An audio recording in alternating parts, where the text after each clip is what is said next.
लोकसभा चुनाव के प्रचार के आखिरी दिन सीएम योगी आदित्यनाथ आज हिमाचल प्रदेश और पंजाब में चुनाव प्रचार करेंगे। सीएम योगी हिमाचल प्रदेश के मंडी में कंगना रनौत के लिए प्रचार करेंगे। इसके अलावा सीएम योगी आदित्यनाथ 11:35 पर जनसभा को संबोधित करने पहुंचेंगे। मंडी से सीएम योगी हमीरपुर जाएंगे, वहां पर वो केंद्रीय मंत्री अनुराग ठाकुर के समर्थन में जनसभा को संबोधित करेंगे। हमीरपुर में रैली करने के बाद में सीएम योगी पंजाब जाएंगे और दोपहर 2:30 बजे पंजाब के आनंदपुर साहिब और लुधियाना लोकसभा क्षेत्र में बीजेपी प्रत्याशियों के समर्थन में जनसभा को संबोधित करेंगे। और 7वें चरण की आखिरी जनसभा सीएम योगी आदित्यनाथ लुधियाना लोकसभा सीट के लिए करेंगे। यहां से बीजेपी ने इस बार रवनीत सिंह बिट्टू को चुनावी मैदान में उतारा है।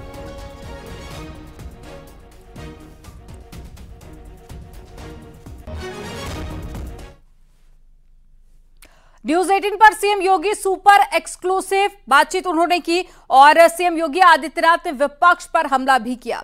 विपक्ष सरकार बनाने का सपना देख रहा है। सीएम योगी आदित्यनाथ ने कहा कि जनता विपक्ष को खारिज कर चुकी है।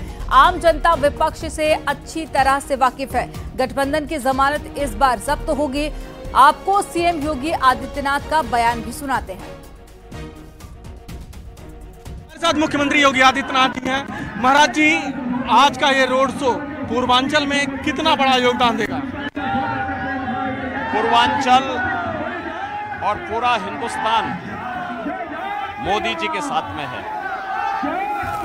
उत्तर प्रदेश देश की सर्वाधिक सीट है।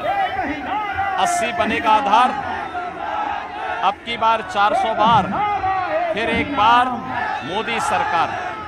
मोदी जी के नेतृत्व में 4 जून को प्रचंड बहुमत के साथ भारतीय जनता पार्टी और एनडीए की सरकार। महाराज जी, अगले जी कह रहे हैं कि हमारी सरकार 5 तारीख को बन जाएगी, हम उसके बाद आटा और डाटा सब फ्री देंगे।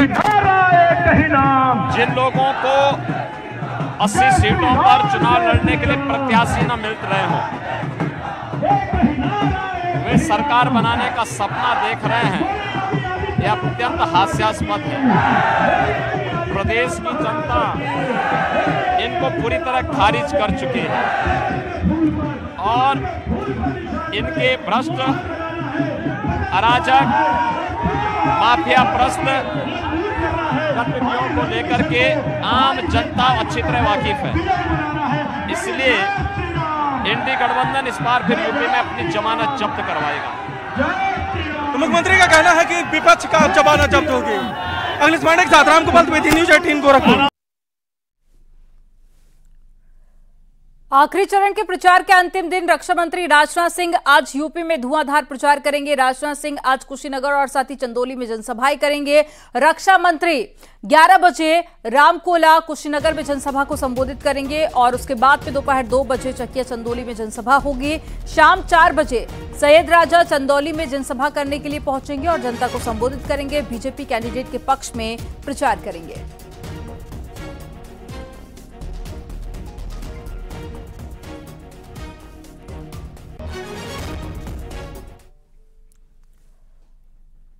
गाजीपुर में रोड शो के दौरान गृह मंत्री अमित शाह से न्यूज 18 ने एक्सक्लूसिव बातचीत की और इस दौरान अमित शाह ने बीजेपी की जीत का दावा किया।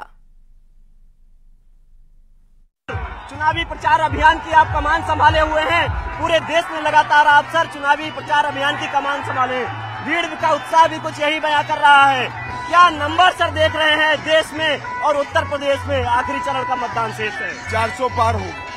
बिल्कुल 400 पार होंगी सर। जिस तरीके से जो यहाँ पर केंद्रीय गृह मंत्री अमित शाह जी के रोड शो की तस्वीरें यहाँ पर हुजूम मौजूद है सर, 400 पार आप कह रहे हैं, लेकिन राहुल गांधी और जो अखिलेश यादव इंडी गठबंधन लगातार दावे कर रहा है कि 400 पार भाजपा नहीं होगी, सरकार इंडी गठबंधन बनाएगा। 4 तारीख को जनता को मालूम पड़ेगा। बिल्कुल 4 तारीख को जनता को मालूम पड़ेगा। ये केंद्रीय गृह मंत्री अमित शाह जी का रोड शो है सर। पूरे देश में जिस तरीके का माहौल है, आपने पूरे देश में चुनावी अभियान की कमान संभाली, लगातार ताबड़तोड़ दौरे किए। आज गाजीपुर की इस माटी पर आप मौजूद हैं। क्या माहौल सर पूर्वांचल में आप देख रहे हैं? आखिरी चरण में क्या स्थिति भाजपा की देख रहे हैं? देखिए, हम उत्तर प्रदेश और देश हमारी सीटों का रिकॉर्ड तोड़ेंगे। तो आप केंद्रीय गृह मंत्री अमित शाह को रोड शो में देख रहे हैं। जनता का समर्थन आपने देखा, तमाम जो भीड़ भी मौजूद है यहाँ पर, बड़ी संख्या में रोड शो में यहाँ पर लोग मौजूद हैं। और केंद्रीय गृह मंत्री अमित शाह का रोड शो की तस्वीरें आपने देखी और जो माहौल है वो कह रहे हैं 400 पार भारतीय जनता पार्टी होगी। देश में तीसरी बार प्रधानमंत्री नरेंद्र मोदी बनेंगे। कैमरामैन उपेंद्र के साथ संकेत मिश्रा, न्यूज़ 18। चुनाव के आखिरी चरण का समय आ गया है। 7वें चरण में पूर्वांचल में आने वाली यूपी और बिहार की 17 सीटों पर चुनाव होगा। अब ऐसे में इस बार पूर्वांचल का समीकरण क्या है और काशी इस बार क्यों सियासत का एपिसेंटर बना हुआ है? आखिरी चरण का चुनाव पूरी तरह से मोदी पर क्यों सेंट्रिक देखा जा रहा है, और इसी को आपको एक पूरे रिपोर्ट के जरिए दिखाते हैं कि काशी का रिपोर्ट कार्ड आखिर क्या कहता है।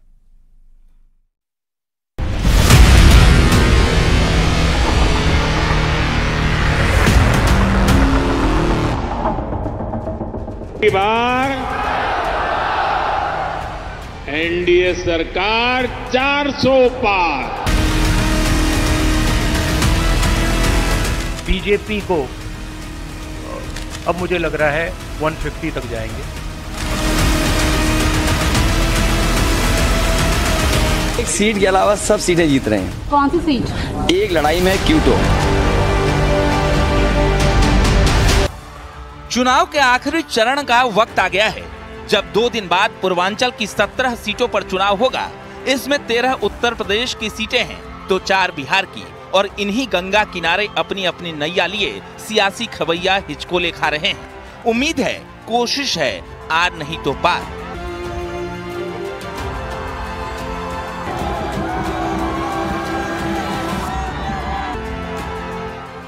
पूर्वांचल में इस बार क्या समीकरण है? काशी इस बार क्यों सियासत का एपिसेंटर है? आखिरी चरण का चुनाव पूरी तरह मोदी पर क्यों सेंट्रिक है? पूरी बात बताएंगे, लेकिन उससे पहले ये जान लीजिए कहां किस सीट पर सियासी तापमान हाई है। वाराणसी में मोदी फैक्टर से टक्कर है, गोरखपुर में योगी फैक्टर से भिड़ंत है, गाजीपुर में सियासी तापमान बढ़ चुका है, मिर्जापुर में सियासी महाभारत पहले से जारी है। मोदी की काशी में 2 लड़कों की नजर है। मोदी की काशी में पूरा एनडीए का कुनबा है। मोदी की काशी में बड़े बड़े नेताओं का रैला है, सिर्फ इसलिए क्योंकि काशी में मोदी को रिकॉर्ड जीत दर्ज करनी है, वो भी विकास के दम पर, विश्वास के दम पर और गारंटी के नाम पर। हर ओर, उत्तर, दक्षिण, पूरब, पश्चिम, जहां कहीं भी आप जाएंगे तो आपको एक ही नारा सुनाई देगा, एक ही स्वर आपको सुनाई देगा। आम जनमानस के मन में एक ही संकल्प दिखाई देगा, और वह है कि फिर एक बार मोदी सरकार, अब की बार 400 पार। हम लोग आपके लिए लगातार संघर्ष कर रहे हैं और संघर्ष का रास्ता अपना करके आगे बढ़ रहे हैं, लेकिन जो घबराए हुए लोग हैं वो हम लोगों को शहजादा बोल रहे हैं।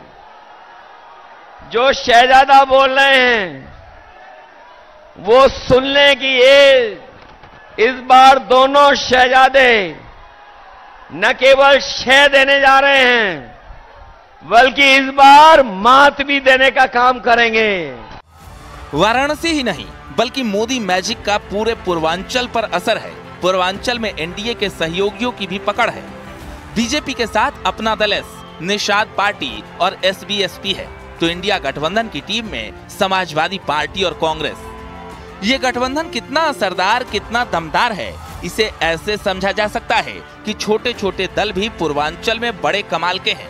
निषाद राजभर पटेल का खेल पूर्वांचल में खूब होता है, और इस समाज के सारे नेता इस बार बीजेपी के साथ हैं। भारतीय जनता पार्टी किसी चक्रव्यूह में नहीं फंसी है, फंसा है विपक्ष, क्योंकि भाजपा जाति के आधार पर नहीं, विकास के आधार पर, सुशासन के आधार पर, गरीब कल्याण के आधार पर, महिला सशक्तिकरण के आधार पर, किसानों के उत्थान के आधार पर, नौजवानों के उज्जवल भविष्य के आधार पर चुनाव लड़ भी रही है, चुनाव जीत भी रही है। समाजवादी पार्टी गुंडागर्दी का पर्याय है, कांग्रेस पार्टी भ्रष्टाचार का पर्याय है। यूपी की 13 और बिहार की 4 सीटों पर वाराणसी का असर रहता है, और इस सीट पर खुद असरदार नेता प्रधानमंत्री मोदी तीसरी बार चुनाव लड़ रहे हैं, जिनके विजय मार्जिन को बढ़ाने के लिए बड़े बड़े योद्धा मैदान में हैं। Bureau report, news 18।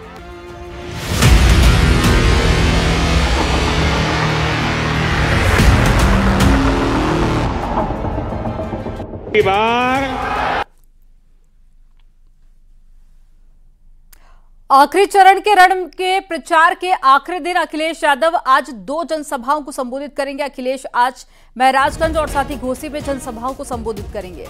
महराजगंज में अखिलेश यादव के साथ में छत्तीसगढ़ के पूर्व सीएम भूपेश बघेल भी मौजूद रहेंगे और दोपहर 12 बजे वो कांग्रेस प्रत्याशी वीरेंद्र चौधरी के लिए वोट मांगेंगे। इसके बाद में अखिलेश दोपहर 1:45 पर घोसी लोकसभा क्षेत्र के कोपागंज में समाजवादी पार्टी के प्रत्याशी राजीव राय के समर्थन में जनसभा को संबोधित करेंगे और कैंडिडेट के पक्ष में वोट करने की अपील भी करेंगे।